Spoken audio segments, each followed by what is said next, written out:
I think CNN looked ridiculous at championing and fighting for this guy whom it's been determined in the courts he is a part of the MS-13 gang. Yet they're trying to create this narrative, oh, he's this nice guy, and they're rounding up people here. I want to get your take. Well, I think the media, the left in general, in fact, a lot of people in America have mastered the technique of saying something that's true to mean something that's false. So you have people who say Black Lives Matter, and of course, Black lives do matter, but that's not what they mean. What they mean is America is racist and has no right to be proud or to feel it should be great. And what the left is doing here is they're talking about due process. They're saying that this guy did not receive due process before he was thrown out of the country. And that's an open question. The Supreme Court has actually not quite ruled on whether or not that's true. But that's not what they're talking about. They're basically saying that we should open our borders to anybody who wants to come in, that we have no right to the sovereignty of our country. We have no right to protect our country.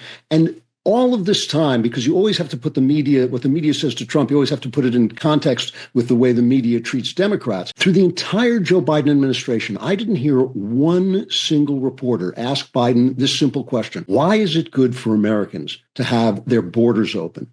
We heard why we were racist for not wanting people to come in. We heard why we were hateful and mean and cruel, but we never heard why it was good for us to have hundreds of thousands of people parading freely across our border without having them vetted in any way. Joe Biden lied and said he couldn't stop it, and Donald Trump proved that it was a lie by stopping it in approximately 15 minutes after he took office. Mayorkas from Homeland Security lied when he said the border was secure. And at no point did anybody say, hey, look, the border's not secure and you can't stop it. So why aren't you? Why should we be in this position where our sovereignty is basically thrown away on some kind of utopian globalist dream that the left has, that they feel we're standing in the way of?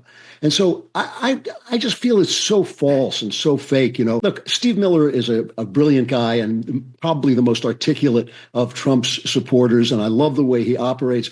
But in fact, the Supreme Court was kind of 50-50 on this decision, and they said that, yes, that the administration should facilitate this guy's return, but facilitating his return doesn't mean anything if the president of the country is not going to send him back. Miller is quite right. What are we going to do? Kidnap him?